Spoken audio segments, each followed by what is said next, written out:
Students, आज हम दूसरा चैप्टर बायोलॉजिकल मॉलिक्यूल स्टार्ट कर रहे हैं। तो इस चैप्टर के अंदर हमारे जो मेन टॉपिक हैं वो हैं carbohydrates, lipids, proteins, nucleic acids और फिर मज़ीद न्यूक्लिक एसिड्स के अंदर हम डीएनए और आरएनए के बारे में भी पढ़ेंगे। तो आज हम थोड़ा सा इसका इंट्रोडक्शन देख रहे हैं, इंट्रोडक्शन टू बायोकेमिस्ट्री। स्टूडेंट्स, आप लोग जानते हैं कि बायोकेमिस्ट्री दो अल्फाज से मिलकर बना है। Bio mean living, chemistry chemical reactions. तो फर्स्ट ऑफ ऑल हमें इसकी डेफिनेशन का पता होना चाहिए कि इसकी डेफिनेशन क्या है। The study of chemical components and chemical processes in living organisms is called biochemistry. कि लिविंग ऑर्गेनिजम्स के अंदर केमिकल कंपोनेंट्स और केमिकल प्रोसेसेस का जो मुतालिया है उसको क्या कहते हैं? बायोकेमिस्ट्री कहते हैं। यानी यहाँ पर दो चीज़ें हैं, केमिकल कंपोनेंट और केमिकल प्रोसेस। केमिकल प्रोसेस को केमिकल रिएक्शंस भी कहते हैं। अब अगर हमसे यहाँ पर पूछा जाए कि लिविंग ऑर्गेनिजम्स का केमिकल रिएक्शन के साथ क्या ताल्लुक है, तो हम कह सकते हैं कि केमिकल रिएक्शन का लिविंग ऑर्गेनिजम्स के साथ बहुत गहरा ताल्लुक है। यानी life based on chemical reactions, कि अगर केमिकल रिएक्शन हो रहे हैं तो इट मीन्स कि लाइफ जारी है, कंटिन्यू है। अगर केमिकल रिएक्शन स्टॉप हो जाए, रुक जाए, तो इट मीन्स कि लाइफ स्टॉप हो जाएगी। केमिकल रिएक्शन की जो बेहतरीन एग्जांपल्स हैं वो हैं photosynthesis, respiration, digestion of food, muscular contraction. यानी ये तमाम क्या हैं? केमिकल रिएक्शंस हैं। अब अगर इसकी सादा सी एग्जांपल को देखें, यानी जो फोटोसिंथेसिस का अमल है, अगर फोटोसिंथेसिस का अमल ना हो तो फिर क्या होगा? यानी प्लांट्स इकोसिस्टम को एनर्जी प्रोवाइड नहीं कर सकेंगे। क्यों? क्योंकि फोटोसिंथेसिस का अमल नहीं होगा।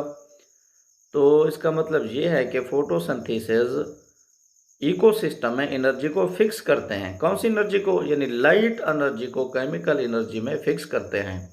अब जब वो एनर्जी फिक्स हो जाती है तो जानदार उस एनर्जी को यानी रिस्पायरेशन के अमल में उस फूड से निकालते हैं। तो दूसरा जो यहाँ पर पॉइंट है, केमिकल कंपोनेंट्स। केमिकल कंपोनेंट्स को केमिकल कंपाउंड्स भी कहते हैं। केमिकल कंपाउंड से क्या मुराद है? कि all living things are made up of certain chemical compounds which are classified as organic and inorganic compounds. के तमाम जिंदा चीज़ें केमिकल कंपाउंड से बनी हुई हैं। केमिकल कंपाउंड को यानी दो हिस्सों में क्लासीफाई किया जाता है, ऑर्गेनिक और इनऑर्गेनिक, यानी नामियाती और गैर नामियाती में। अब ऑर्गेनिक कंपाउंड से क्या मुराद है? यानी ऑर्गेनिक कंपाउंड को नामियाती मुरक्कबात भी कहते हैं। The study of carbon and hydrogen containing compounds are called organic compounds. कि ऐसे मुरक्कबात जो कार्बन और हाइड्रोजन बॉन्ड पर मुश्तमिल हों, वो जो मुरक्कबात होंगे उसको क्या कहते हैं? Organic compounds. और इनऑर्गेनिक कंपाउंड से क्या मुराद है? कि the study of remaining compounds not carbon hydrogen bond. कि अगर उनमें कार्बन हाइड्रोजन बॉन्ड मौजूद ना हो या हाइड्रोकार्बन के अलावा जितने भी कंपाउंड्स हैं उसको क्या कहते हैं? इनऑर्गेनिक कंपाउंड्स कहते हैं। ऑर्गेनिक कंपाउंड की जो बेहतरीन एग्जांपल्स हैं वो हैं carbohydrates, proteins, lipids, nucleic acids. इसी तरह इनऑर्गेनिक कंपाउंड की जो बेहतरीन एग्जांपल्स हैं वो हैं water, carbon dioxide, acids, basis, salts. तो जो दूसरा यानी यहाँ पर पॉइंट है केमिकल कंपोनेंट्स। केमिकल कंपोनेंट्स को बेटा केमिकल रिएक्शंस भी कहते हैं, जिसे हम यहाँ पर यानी पढ़ चुके हैं, पहले बता चुके हैं। Chemical processes are also called metabolism. इसको मेटाबॉलिज्म भी कहते हैं। अब यहाँ पर कुछ टर्म्स इस्तेमाल होने वाली हैं कि मेटाबॉलिज्म से क्या मुराद है। मेटाबॉलिज्म से मुराद ये है the sum of all chemical reactions in living organisms. के लिविंग ऑर्गेनिजम्स के अंदर तमाम केमिकल रिएक्शन का मजमुआ क्या कहलाता है? मेटाबॉलिज्म कहलाता है। ये क्या है? मेटाबॉलिज्म की डेफिनेशन है। मेटाबॉलिज्म को मजीद क्या है? दो टाइप्स में डिवाइड किया जाता है, एनाबॉलिज्म एंड कैटाबॉलिज्म। अब बेटा एनाबॉलिज्म से क्या मुराद है?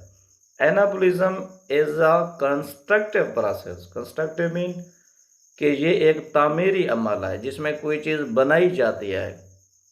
कैटाबॉलिज्म क्या है? डिस्ट्रक्टिव प्रोसेस है, यानी जिसमें ब्रेक डाउन की जाती है, कोई चीज़ तोड़ी जाती है, यानी कॉम्प्लेक्स मॉलिक्यूल को तोड़ा जाता है। किसमें? सिंपल वन में। एनाबॉलिज्म में क्या किया जाएगा? यहाँ पर यानी सिंपल मॉलिक्यूल से कॉम्प्लेक्स मॉलिक्यूल बनाए जाएंगे। Smaller molecules combine to form large complex molecules, छोटे मालिक्यूल मिलकर बड़े मालिक्यूल को बनाएंगे, यानी तामीर करेंगे, तामीरी अमल, anabolism. The complex large molecules are broken down into simple molecules, के जो कम्प्लेक्स मालिक्यूल्स हैं या बड़े मालिक्यूल्स हैं उनको छोटे सादा मालिक्यूल्स में तोड़ा जाता है। ये अमल क्या कहलाता है? कैटाबोलिज्म। कैटाबोलिज्म क्या होगा? तखरीबी अमल। ये क्या होगा? तामीरी अमल। अब एनाबोलिज्म की जो बेहतरीन एग्जाम्पल है बेटा वो क्या है? फोटोसिंथेसिस है।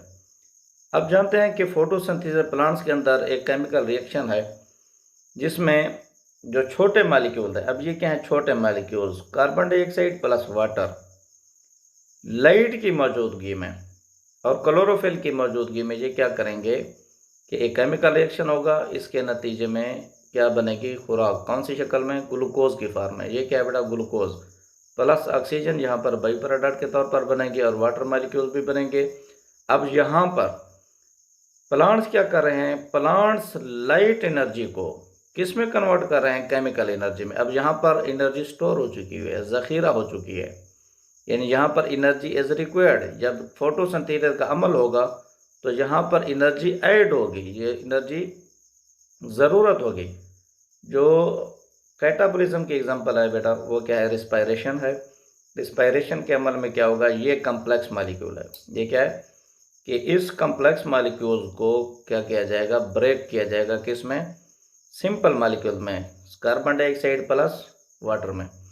अब यहाँ पर क्या हो रहा है कि एनर्जी रिलीज़ हो रही है, यानी एनर्जी यहाँ पर क्या होगी? ज़रूरत होगी तो एनर्जी को रिलीज़ किया जाएगा। किस फॉर्म में? एटीपी की शक्ल में यहाँ पर एनर्जी बन रही है। Energy is released. एनाबोलिज्म में एनर्जी रिक्वायर्ड होगी, यहाँ पर एनर्जी क्या होगी? रिलीज होगी। अब इस ग्लूकोज के मालिक्यूल में क्या थी? एनर्जी स्टोर थी। अब उसको क्या कर दिया गया? Break down. उस ब्रेक डाउन की वजह से ये एनर्जी क्या हो रही है? रिलीज़ हो रही है। तो ये आज हमारा एक सिंपल सा टॉपिक था बेटा। ओके, अल्लाह हाफिज़।